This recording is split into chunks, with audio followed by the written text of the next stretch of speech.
شرور انفسنا ومن سیئات اعمالنا من يهده الله فلا مضل له ومن يضلل فلا هادي له واشهد ان لا اله الا الله واشهد ان محمدا عبده ورسوله اما بعد فان خير الحديث كتاب الله وخير الهدي هدي محمد صلى الله عليه وسلم وشر الامور محدثاتها وكل محدثة بدعة وكل بدعة ضلالة وكل ضلالة في النار اعوذ بالله من الشيطان الرجيم محمد رسول اللہ والذین معه اشداء علی الکفار رحماء بینہم۔ تمام قسم کی تعریفات اور حمد و ثنا اللہ مالک الملک کے لیے ہیں، جو تمام کائنات کے خالق، مالک اور رازق ہیں، جو اپنے بندوں پر بے شمار انعامات کرنے والے ہیں، جو ہمیشہ سے ہیں اور ہمیشہ ہی رہیں گے، نہ جن کی ذات میں کوئی شریک ہے نہ جن کی صفات میں کوئی شریک ہے۔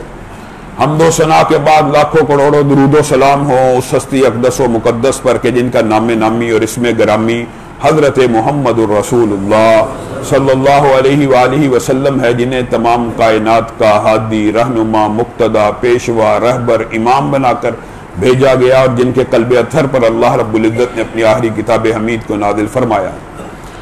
حمد و ثنا اور درود و سلام کے بعد لاکھوں رحمتیں ہوں آپ کے صحابہ پر، محدثین پر، معلمین پر، مصنفین پر، کہ جن کی وجہ سے اسلام ٹھیک اور مکمل حالت میں ہم تک پہنچا۔ معزز سامعین گرامی قدر، حضرت علی کی سیرت کے حوالے سے حضرت امیر معاویہ رضی اللہ کی ذات کے اوپر جو اشکالات پیش کیے جاتے ہیں، ان کے حوالے سے گزشتہ خطبہ جمعہ میں چند گزارشات کو رکھا تھا۔ حضرت امیر معاویہ کی سیرت کو انشاءاللہ مفصل انداز میں ہم حضرت علی کی سیرت کے بعد حضرت حسن و حسین کی سیرت کو بیان کر کے حضرت امیر معاویہ کی سیرت کو بیان کریں گے، اور اس کے اندر ان کی زندگی کے تمام گوشوں کا احاطہ کریں گے۔ مختصر بات یہ ہے، جو عصر حاضر میں سب سے بڑا ان کے اوپر الزام لگایا جاتا ہے اور جھوٹ بولا جاتا ہے کہ خلافت کو آمریت میں نعوذ باللہ بدلنے والے اگر تھے تو وہ امیر معاویہ تھے۔ اللہ رب العزت صحابہ کے بارے میں کبھی کہہ رہا ہے اولئک هم الصادقون اولئک هم الراشدون، اللہ تعالیٰ ان کی تعریفیں کرتا جا رہا ہے، اور آج کا بد نصیب مسلمان ان کے بارے میں اپنی زبانوں کو دراز کرتے ہیں۔ ایک بات بتلائیے، آپ کے سامنے میں یہ مقدمہ رکھنے لگا ہوں، اور ان لوگوں کے سامنے جو حضرت امیر معاویہ کی ملوکیت کو آمریت اور نعوذ باللہ غاصبانہ اور جیسے جیسے الفاظ، بہت سے اہل سنت کے اندر بھی لوگ اس مغالطے اور وسوسے کا شکار ہو گئے۔ اس کی سب سے بڑی دلیل کیا پیش کرتے ہیں؟ کیا پیش کرتے ہیں؟ کہتے ہیں یہ جی انہوں نے خلافت راشدہ سے طرز عمل مختلف رکھا تھا، اپنے بیٹے کو خلیفہ بنا دیا، جس کی وجہ سے ملوکیت غاصبانہ حکومت میں بدل گئی، نعوذ باللہ۔ آپ نے ذہن کھول کے صرف ایک بات کا جائزہ لینا ہے، حضرت علی کے بعد حضرت علی خلیفہ راشد ہیں، آپ کے نزدیک بھی ہمارے نزدیک بھی، آپ تو خیر ان کو خلیفہ ارشد کہتے ہیں، آپ کے نزدیک خلیفہ راشد ہیں۔ حضرت علی کے بعد مسلمانوں کے خلیفہ کون بنے؟ بتلائیں کون بنے؟ پتہ نا؟ حضرت حسن بنے۔ حضرت حسن کون ہے؟ حضرت علی کے بیٹے۔ اگر باپ کے بعد بیٹے کے بننے سے خلافت غاصبانہ ہو جاتی ہے، ملوکیت میں بدل جاتی ہے، ہم الزام نہیں دے رہے، یہ تمہارا الزام ہے۔ حضرت امیر معاویہ کی ذات کے اوپر سب سے بڑا الزام کوئی بھی جو لگا سکتا ہے وہ یہی لگاتا ہے۔ اگر صرف اس ایک امر سے خلافت ملوکیت میں تبدیل ہوتی ہے اور خلافت غاصبانہ حکومت میں بدل جاتی ہے، تو حضرت علی کے بعد حضرت حسن کی خلافت کو آپ کہاں پہ رکھیں گے؟ ہم تو ان کو بھی خلیفہ راشد مانتے ہیں، ہم تو حضرت حسن کو بھی خلیفہ راشد مانتے ہیں۔ اس بات کا جواب پتہ کیا دیتے ہیں؟ کہتے ہیں حضرت حسن کو خلیفہ بنایا گیا، حالانکہ خلیفہ بن جانا بذات خود اس بات کے اوپر دلالت ہے کہ خلافت راشدہ کے اندر خلافت راشدہ کے عرصے کے اندر باپ کے بعد بیٹا خلیفہ بنا ہے۔ 30 سال کی جو حدیث ہے اہل سنت کے، ہاں آپ تو یہ حدیث دلیل کے طور پہ پیش کرتے ہیں، اس کو مانتے نہیں ہیں، صرف دلیل کے طور پہ کہ خلافت راشدہ 30 سال تک رہے گی، لیکن ابو بکر و عمر اور عثمان کو خلیفہ راشد تسلیم نہیں کرتے۔ یہ تو اہل سنت کی دلیل ہے. خلافت راشدہ منہاج نبوت کے اوپر نبی کریم صلی اللہ علیہ وسلم کے طریقے کے اوپر. یہ نبی کریم صلی اللہ علیہ وسلم کی حدیث صحیح ہے لیکن اگلا ٹکڑا بیان نہیں کیا جاتا. 30 سال کیا رہے گی؟ خلافت منہاج نبوت کے اوپر رہے گی. اس کے بعد کیا ہوگا؟ اس کے بعد رحمت والی بادشاہت ہوگی, اس کے بعد رحمت والی امارت ہوگی. یہ 3 فیزز ہیں جو اللہ کے نبی نے بیان کیے ہیں. رحمت والی بادشاہت کو نکال کے اس کو غاصبانہ قبضہ بنا دیا گیا. رحمت والی عمارت, یہ صحیح حدیث آپ کے سامنے رکھ رہا ہوں کہ خلافت راشدہ کے بعد غاصبانہ حکومت نہیں ہے. نبی کریم صلی اللہ علیہ وسلم نے کہا اس کے بعد رحمت والی بادشاہت ہوگی, اس کے بعد رحمت والی عمارت ہوگی. اور یہ جو حدیث ہیں جابروں کی, جابر سلطان کی, یہ اس عمارت کی رحمت کے بعد کی ہیں کہ پھر حکمران آئیں گے جو ظالم ہوں گے, پھر حکمران آئیں گے جو لوٹ کھسوٹ کریں گے, جو غاصب ہوں گے. آپ عصر حاضر میں ان حکمرانوں کا مشاہدہ کر رہے ہیں. لیکن ابتدا ہی میں یہ کہاں سے بات آ گئی کہ حضرت امیر معاویہ کی جو بادشاہ تھا وہ غاصبانہ, کہاں سے بات آئی؟ جی انہوں نے اپنے بیٹے کو بنایا تھا. آپ بتلائیے آپ کے عقیدے کے مطابق حضرت علی غیب کا علم رکھتے ہیں, حضرت علی کوئی غلطی نہیں کر سکتے. حضرت علی, آپ کو یہ پتا نا انہوں نے یہ عقیدہ گڑا ہوا ہے. ہمارے نزدیک نبی کریم صلی اللہ علیہ وسلم کے اوپر اللہ کا چیک اینڈ بیلنس ہے, اس لیے وہ معصوم من الخطا ہیں. ہلکی سی ٹھوکر بھی لگنے لگے اللہ تعالیٰ ان کو پکڑ کے سیدھا کر دیتا ہے. یہ ہمارا عقیدہ ہے اہل سنت کا. لیکن آپ کے ہاں یہ عقیدہ نبی تک محدود نہیں ہے. آپ کے ہاں یہ عقیدہ 12 اماموں تک محدود ہے. اور 12 کے بارے میں آپ کا عقیدہ یہ ہے یہ غیب کا علم بھی رکھتے تھے. اگر آپ بتلائیے حضرت علی غیب جانتے تھے آپ کے عقیدے کے مطابق, آپ یہ الزام لگاتے ہیں کہ اہل سنت حضرت علی کے اوپر جھوٹ باندھتے ہیں کہ انہوں نے حسن کو خلیفہ بنایا. حسن کو تو صحابہ نے خلیفہ بنا لیا تھا. آپ کی یہ بات ہم تسلیم کرتے ہیں, حسن کو صحابہ نے خلیفہ بنا لیا. لیکن آپ کے ہاں تو علی غیب کا علم جانتے ہیں. علی نے منع کیوں نہیں کیا؟ علی نے منع کیوں نہیں کیا کہ میرے بعد میرے بیٹے کو مت بنانا؟ وہ تو غیب کا علم رکھتے تھے. پھر یہ دیکھیے جو آپ کے ہاں امامہ کا تصور ہے معصوم عن الخطا, صرف آپ اپنے اس عقیدے پہ بھی پختہ ہو جائیں نا تو امت کے اندر پھر بھی فتنہ ختم ہو سکتا ہے. کس طرح ہے؟ باطل اور فاسد عقیدہ, لیکن آپ اپنے عقیدے کو صرف زبان سے کہتے ہیں. علی معصوم عن الخطا ہیں, آپ کے امام ہیں. علی نے ابو بکر کی بیعت کی کہ نہیں کی؟ عمر کی بیعت کی کہ نہیں کی؟ عثمان کی بیعت کی کہ نہیں کی؟ علی نعوذ باللہ, آپ ایک طرف ان کو شیر خدا ہم بھی مانتے ہیں, ان کی جرأت بہادری کے ہم قائل ہیں, ایک طرف ان کے اتنے مراتب اور مناسب بیان کیے جاتے ہیں, نعوذ باللہ دوسری طرف کہا جاتا ہے حضرت فاطمہ کے دروازے کو توڑا گیا, ان کے حمل کو نعوذ باللہ گرایا گیا. حضرت علی ڈر گئے تھے؟ آپ نے یہ جھوٹی باتیں خود بخود گڑی ہوئی ہیں. آپ بتلائیے معصوم عن الخطا, علی نے غلطی نہیں کی. علی صاحب ہیں, حق ہے آپ کے نزدیک. اگر انہوں نے ابو بکر عمر عثمان کی بیعت کر لی ہے, ان کی خلافت میں خاموش رہے آپ کے نزدیک کہ خاموش رہے, حکمت عملی یہ کہتے ہیں حضرت علی نے دل سے نہیں تھی کی نعوذ باللہ, صرف حکمت عملی اور امت کے اختلاف کی وجہ سے خاموش رہے تھے.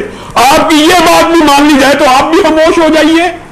آج اتنا عرصہ گزر گیا, آپ بھی چھپ کر جائیے. آپ کو پھر ابو بکر عمر عثمان کی خلافت پہ اعتراض کیسا ہے؟ اگر علی نے اعتراض نہیں کیا پھر آگے آئیے. حسن امام ہے, اگرچہ انہوں نے حضرت حسن کے ساتھ بہت زیادتی کی. حضرت حسن کی شان کو اس طرح بیان نہیں کرتے جس طرح حضرت حسین کی شان کو بیان کیا جاتا ہے. وجہ کیا ہے؟ وجہ یہ ہے کہ نبی کریم صلی اللہ علیہ وسلم نے کہا تھا میرا یہ بیٹا سردار ہے, یہ مسلمانوں کے 2 عظیم گروہوں کے مابین صلح کرا دے گا. کن گروہوں کے مابین؟ مسلمانوں کے 2 عظیم گروہوں کے مابین. سارے فتنے اور اشکالات ختم ہوتے ہیں کہ نہیں؟ حدیث صحیح ہے. کن 2 گروہوں کے مابین صلح کرائے گا؟ مسلمانوں کے 2 عظیم گروہوں کے مابین. آپ نے فیا بادیہ کی من گھڑت تعبیلات کی ہوئی ہیں. اللہ کے رسول ان کو مسلمانوں کا گروہ کہہ رہے ہیں, آپ ان کو غیر مسلموں کا گروہ کہہ رہے ہیں. اللہ کے نبی کو کہہ رہے ہیں حسن 2 مسلمانوں کے عظیم شان گروہوں میں صلح کرائے گا. نعوذ باللہ آپ کہتے ہیں مسلمان ہی نہیں. اور پھر حضرت حسن کی شان کو اس لیے بیان نہیں کیا جاتا. بتلائیے معصوم عن الخطا ہے آپ کے ہاں, غلطی نہیں کر سکتے، غلطی سے پاک ہیں آپ کے نزدیک۔ حضرت امیر معاویہ کے ہاتھ پہ بیعت کی کہ نہیں کی؟ حضرت امیر معاویہ سے صلح کی کہ نہیں کی؟ اگر آپ کے امام نے صلح کی، آ جاؤ، آپ اسی عقیدے پہ آ جاؤ، آپ بھی معاویہ سے صلح کر لو۔ آپ کا امام ان سے صلح کرتا ہے اور آپ ان سے لڑتے ہو۔ حضرت حسن نے اور حضرت معاویہ کو یہ اعزاز حاصل ہے، اتنا بڑا اعزاز۔ حضرت عمر کے بعد مسلمانوں کے اندر آپ کو پتا حضرت عثمان کی خلافت میں اختلاف رہا، حضرت علی کی خلافت میں اختلاف رہا، حضرت حسن کی خلافت میں اختلاف رہا۔ آپ بتلائیے حضرت حسن کے صلح کر لینے کے بعد، حضرت امیر معاویہ کے حق میں دستبردار ہو جانے کے بعد، امیر معاویہ امت مسلمہ تھے، اس طرح متفقہ خلیفہ تھے جس طرح حضرت عمر تھے۔ بتائیے حضرت امیر معاویہ کا پھر کوئی مد مقابل تھا؟ حضرت امیر معاویہ کی شان کے اندر ان کے مناصب کو گٹایا جاتا ہے۔ حضرت عبداللہ ابن عباس انشاءاللہ ان کی سیرت کے اوپر مفصل خطبات ہوں گے، لیکن آپ نے یہ باتیں یاد رکھنی ہے۔ حضرت عبداللہ ابن عباس آپ کے نزدیک عشرہ مبشرہ میں شامل ہیں۔ وہ کہتے ہیں میں نے معاویہ سے زیادہ حکومت کے لیے سازگار کوئی نہیں دیکھا بندہ، معاویہ سے بہتر بندہ میں نے نہیں دیکھا۔ امی عائشہ قربان جائے ان کے اوپر ہماری جانیں، کہتی ہیں میں لڑائی اور فتنے اور فساد کے دور میں دعا کرتی تھی اللہ میری عمر معاویہ کو لگا دے، کیونکہ میں جانتی تھی معاویہ اتنا زیرک ہے، اتنا حلیم الطبع ہے، یہی وہ بندہ ہے جس کے اوپر امت اکٹھی ہو سکتی ہے، اور اللہ کے فضل سے امت اکٹھی ہو گئی۔ حضرت حسن کو برا بلا کہا انہوں نے اس وقت بھی، جس وقت حضرت حسن صلح کر رہے تھے نا، نعوذ باللہ وہ الفاظ اگر شیعہ راویوں کے آپ کے سامنے رکھے جائیں آپ حیران رہ جائیں۔ ان میں سے ایک ہلکا لفظ آپ کے سامنے رکھتا ہوں، نعوذ باللہ آپ اپنے نانا کے ملت کے اندر، اب یہ کہنا بھی ہمیں دکھ، ہم یہ الفاظ نہیں کہہ سکتے جو آپ اپنے اماموں کے بارے میں کہتے ہیں، اور یہ کہتے ہیں ہمیں حضرت علی کا طرز عمل اور ہمیں حضرت حسن کا طرز عمل سمجھ نہیں آیا۔ حضرت امیر معاویہ کے بارے میں حضرت ابو درداء کی صحیح سند کے ساتھ بات موجود ہے، اللہ کی قسم میں نے امیر معاویہ سے بہتر رسول اللہ صلی اللہ علیہ وسلم جیسی نماز پڑھتے کسی کو نہیں دیکھا۔ یہ کم درجات ہے۔ حضرت سعد بن ابی وقاص جیسا جلیل القدر بندہ کہہ رہا ہے امیر معاویہ کی شان صحابہ نے خود بیان کی ہے۔ حضرت عمر بن عبد العزیز کو ایک مرتبہ ایک بندے نے کہا آپ معاویہ سے افضل ہیں، حضرت عمر بن عبد العزیز نے اس کو کوڑے لگوائے کہ تو معاویہ کی شان میں تنقیص کر رہا، عمر بن عبد العزیز کو معاویہ سے افضل کہہ رہا ہے، اور یہ تو چلو صحابہ کے اقوال ہیں، اللہ کی مان لو، اللہ کی مان لو۔ صحیح مسلم اٹھائیے، صحیح مسلم کے اندر حدیث موجود ہے، نبی کریم صلی اللہ علیہ وسلم باہر آئے، اہل سنت کے مصادر اور مراجع کے حوالے دیتے ہیں، اور اس کے بعد جو شان کی اور فضائل کی حدیث ہیں ان کے اوپر اعتراض کرتے ہیں، ان میں حرام والی حدیث کے اوپر بھی، بخاری کے اوپر اعتراض۔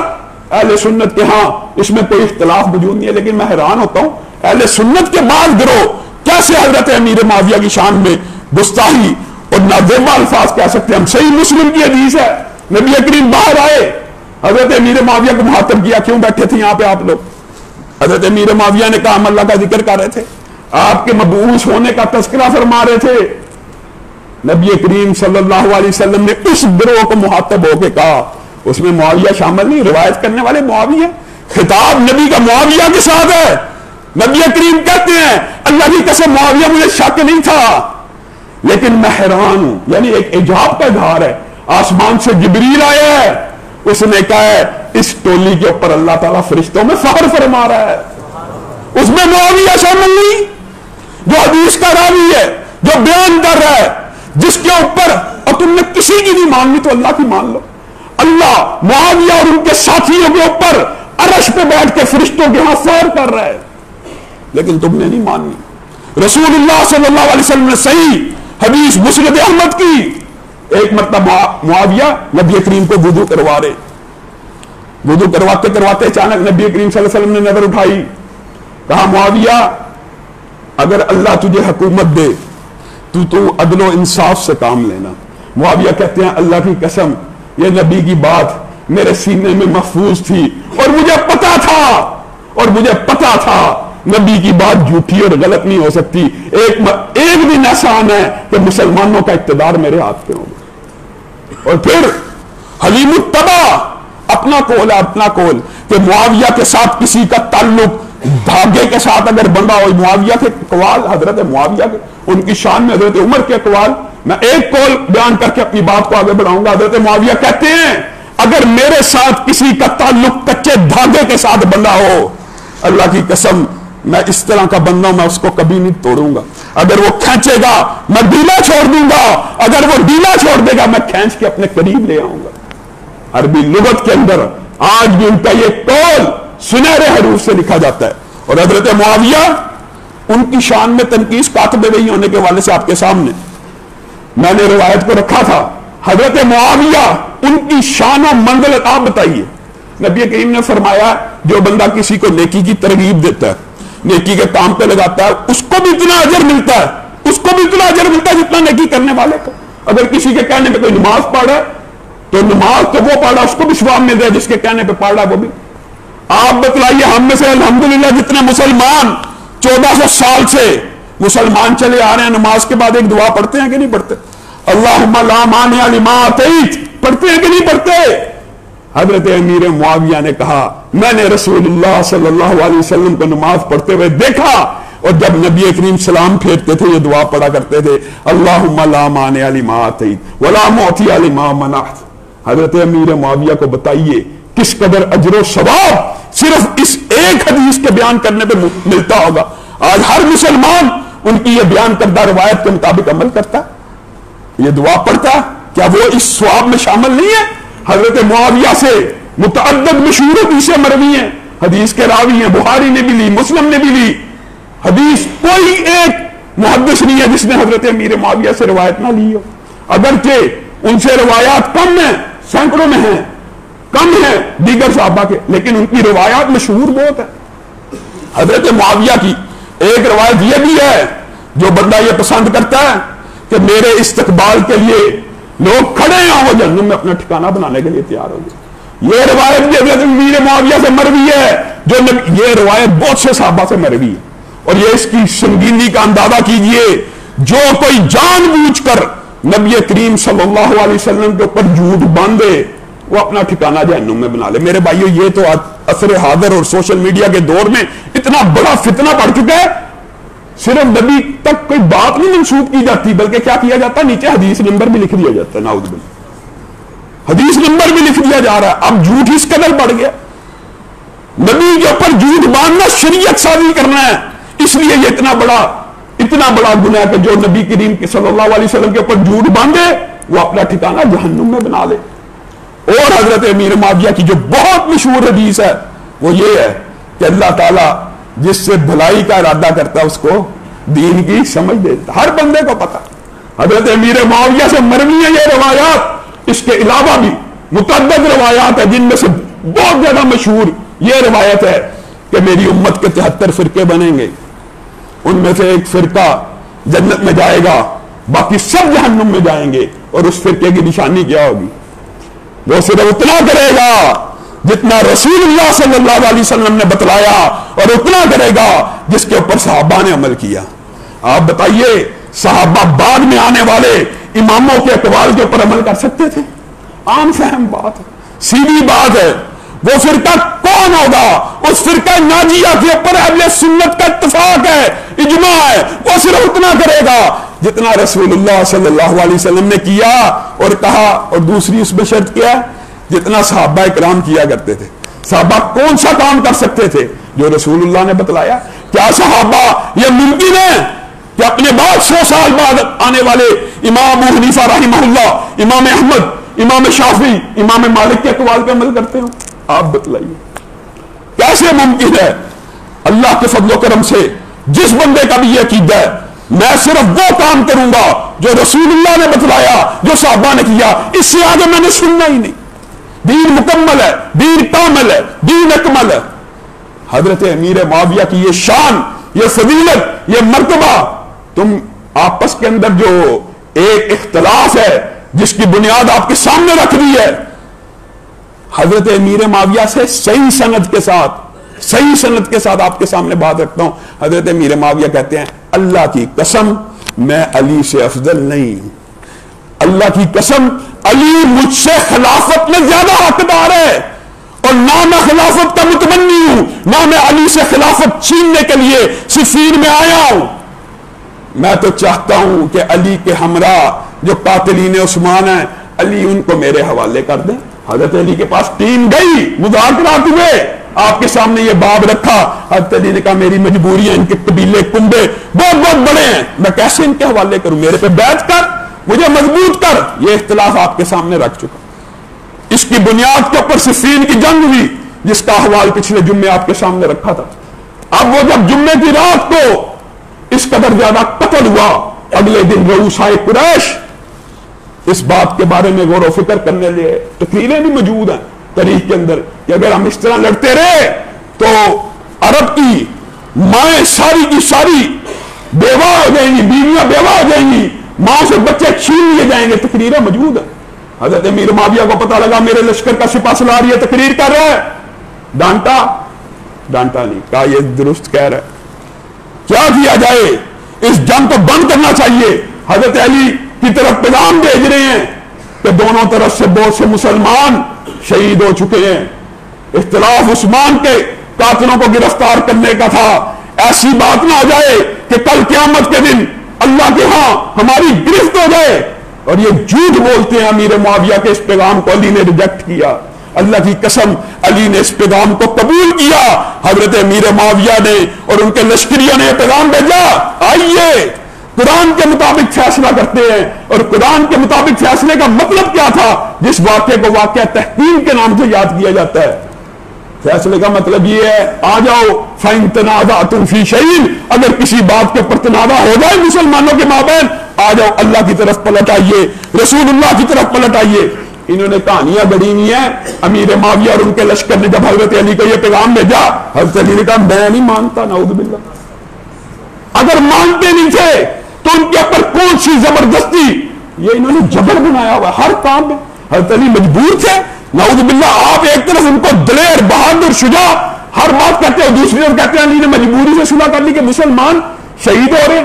ہاں یہ مجبوری تھی کہ مسلمان شہید مزید نہ ہو، لیکن فرار علی سے قبول کیا.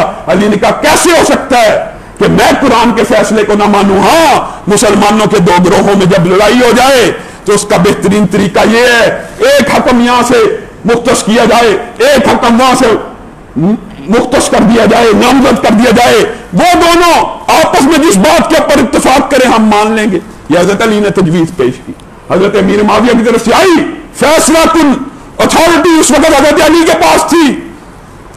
آپ کہتے ہیں حضرت علی نے مجبوری سے کر لیا، جبر تھا، ان کے ساتھی یہ تھے، وہ جس طرح بھی کیا معصوم من الخطا ہیں آپ کے نزدیک، انہوں نے ماننا.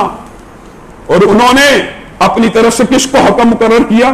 ابو موسیٰ اشعری رضی اللہ تعالی. آپ کو پتہ اتنے جلیل القدر صحابی، دکھ اور افسوس کی بات کیا ہے ان روافض کے ہاں یہ اپنے ہی اماموں کے اوپر بھی تان کرنے سے نہیں چوکتے.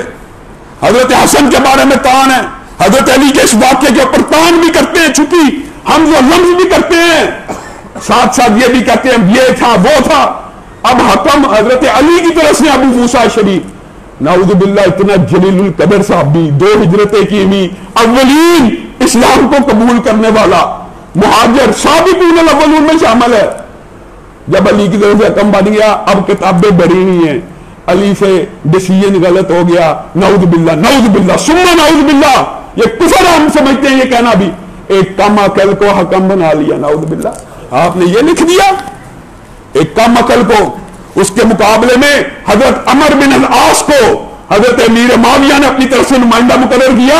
ان کی شان میں توہین کرنا شروع کر دی کہ وہ بڑے نعوذ باللہ چلاک تھے، وہ بڑے ہوشیار تھے. ابو موسیٰ اشعری نعوذ باللہ یہ تھے یہ تھے.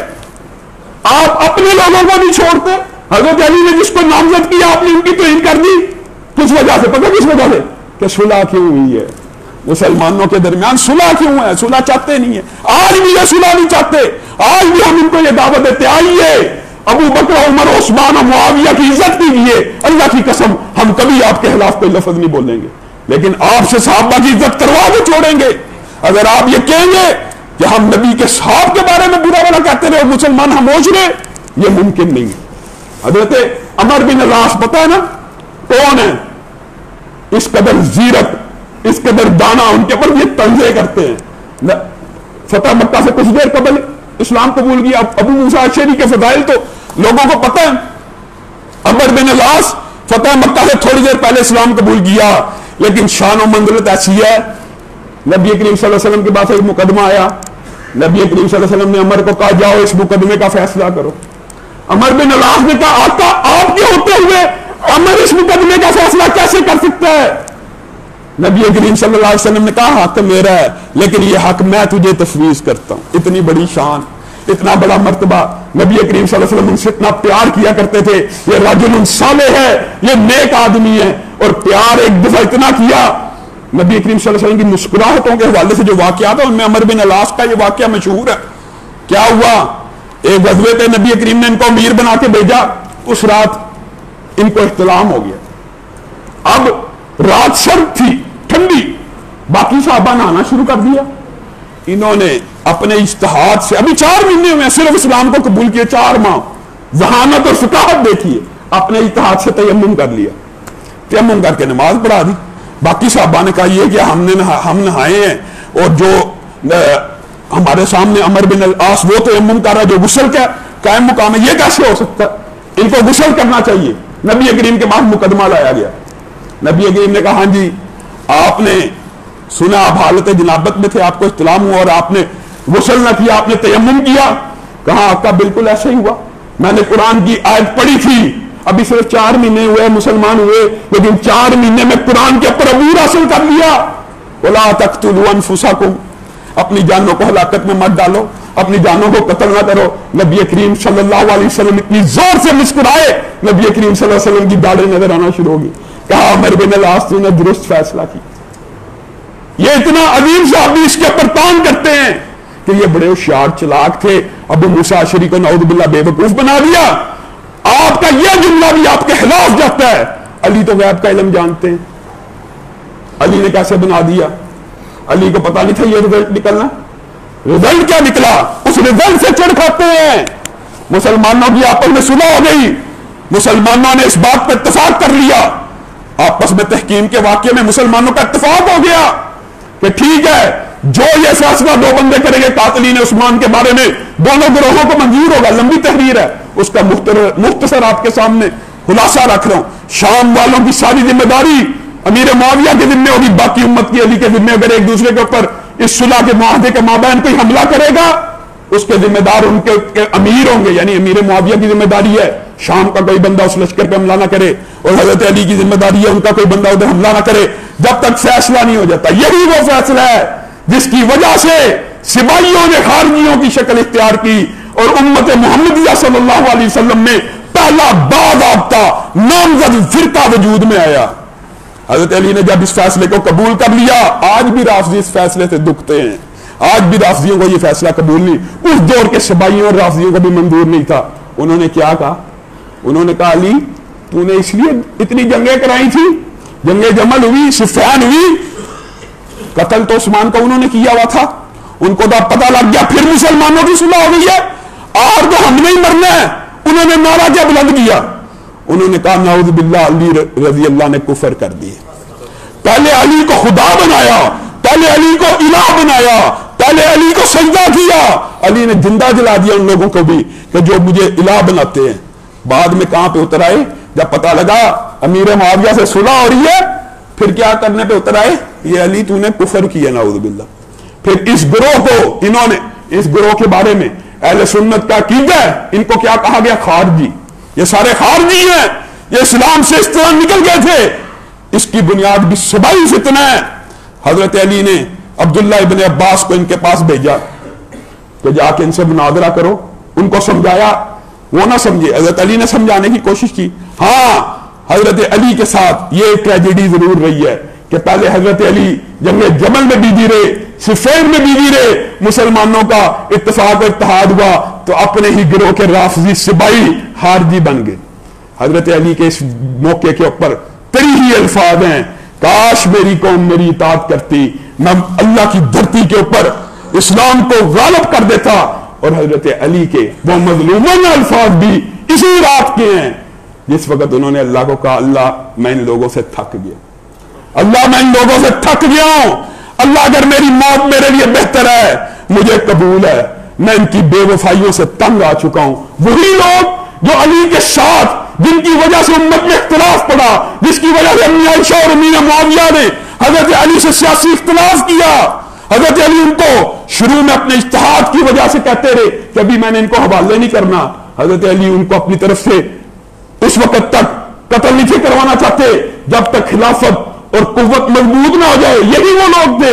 حضرت علی نے کہا ان کے لیے میں نے اتنی لوگوں سے اختلاف کیا، آج جب مسلمانوں کا اتفاق ہو گیا یہ کہہ رہے علی نے کفر کر دیا۔ اور پھر یہ ایسے بدبخت لوگ تھے، انہوں نے کفر کے فتوے صرف علی تک نہیں لگائے بلکہ کیا کہا عثمان بھی کافر ہی تھا، علی بھی کافر ہی ہے، نعوذ باللہ، معاویہ بھی کافر ہے، سارے صحابہ کو کافر بنانے والے یہی رافضی، یہی سبائی، یہی مارجی تھے۔ انہوں نے پھر مسلمانوں کے خلفاء کے بارے میں پلاننگ کی کہ ایک ہی رات کے اندر اندر، اور یہ بات یاد رکھیے حضرت علی انہوں نے یہ دعا کی تھی، اور محدثین یہ کہتے ہیں اللہ کی قسم علی کی دعا اللہ نے قبول کر لی، اور یہی وہ گروہ ہے انشاءاللہ حضرت علی کے شہادت کے حوالے سے آئندہ آنے والے خطبات میں وہ بعض واقعات کو بیان کیا جائے گا۔ اللہ رب العزت جو کہا گیا جو سنا گیا اس کو سمجھنے کی توفیق عنایت فرمائے۔ کان صاف کر رہے ہیں اچھی طرح۔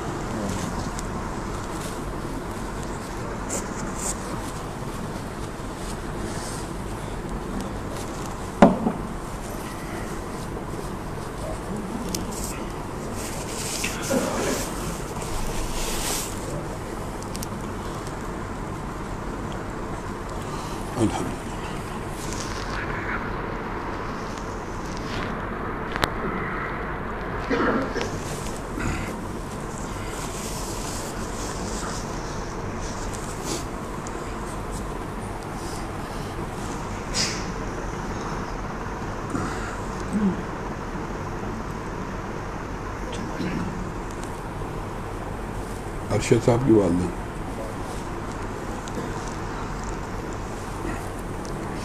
ان الحمد للہ نحمده ونستعینه ونستغفره ونؤمن به ونتوکل علیہ ونعوذ باللہ من شرور انفسنا ومن سیئات اعمالنا من يهده الله فلا مضل له ومن يضلل فلا هادي له واشهد ان لا اله الا الله واشهد ان محمدا عبده ورسوله اما بعد فان خير الحديث كتاب الله وخير الهدي هدي محمد صلى الله عليه وسلم وشر الامور محدثاتها وكل محدثة بدعة وكل بدعة ضلالة وكل ضلالة في النار اعوذ باللہ من الشیطان الرجیم فلا اقسم بمواقع النجوم وانہ لقسم لو تعلمون عظیم۔ معزز سامعین گرامی قدر، معلوم انسانی تاریخ کے اندر پچھلے ہفتے میں ایک ایسا ایونٹ سائنسدانوں کے بقول پیش آیا جو انسانی تاریخ کا ایک عظیم الشان واقعہ بنا کر پیش کیا گیا۔ وہ واقعہ کیا تھا؟ وہ واقعہ یہ تھا کہ بلیک ہول ایک ایسی جگہ ہوتی ہے جہاں پہ ستارے ڈوبتے ہیں، کہکشائیں غروب ہو جاتی ہیں، غرق ہو جاتی ہیں، اس کی تصویر سائنسدانوں نے حاصل کی اور کہا یہ انسانی تاریخ کا بہت بڑا مارک ہے۔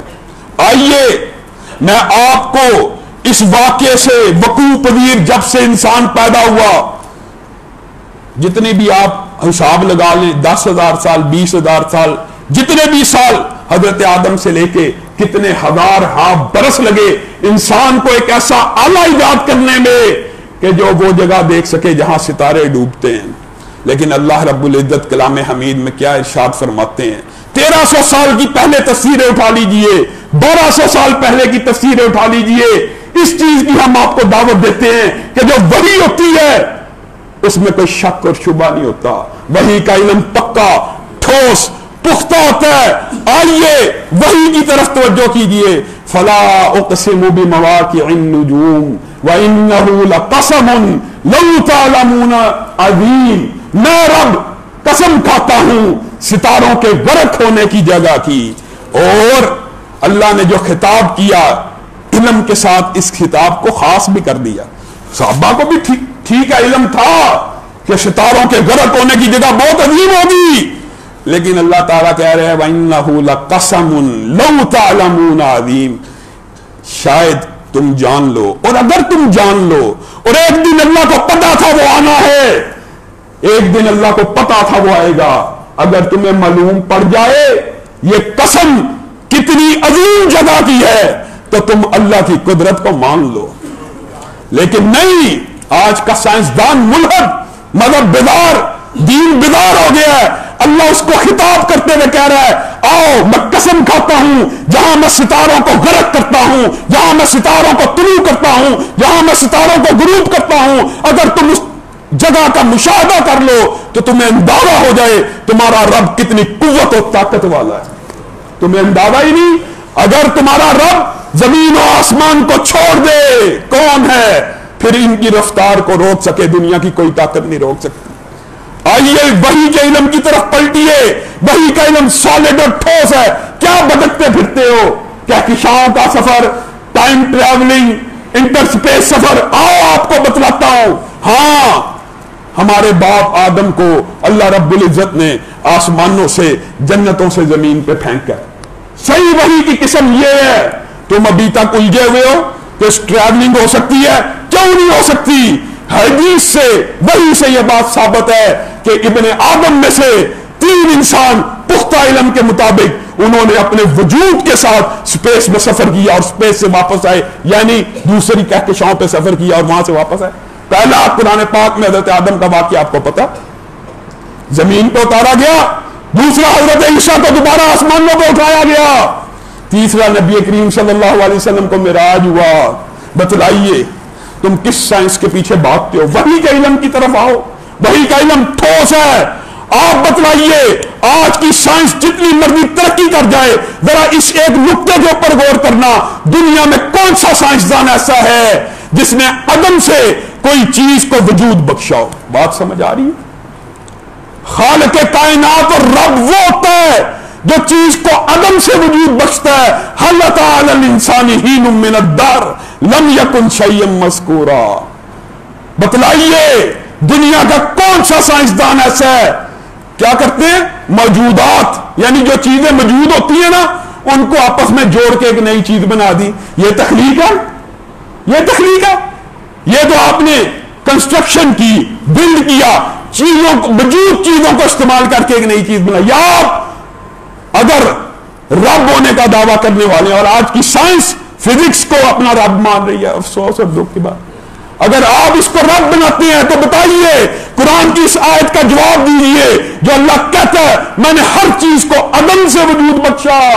عدم تھے ہم، سب معدوم تھے. معدوم ہونے کے باوجود اللہ تعالیٰ نے پہلے ہماری ایک آئیڈینٹی بنائی.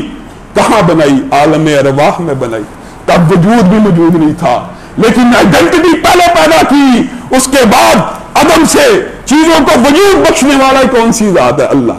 اللہ کی قسم دنیا کے سارے سائنسدان جمع ہو جائیں ایک ذرے کو عدم سے وجود میں نہیں لا سکتے.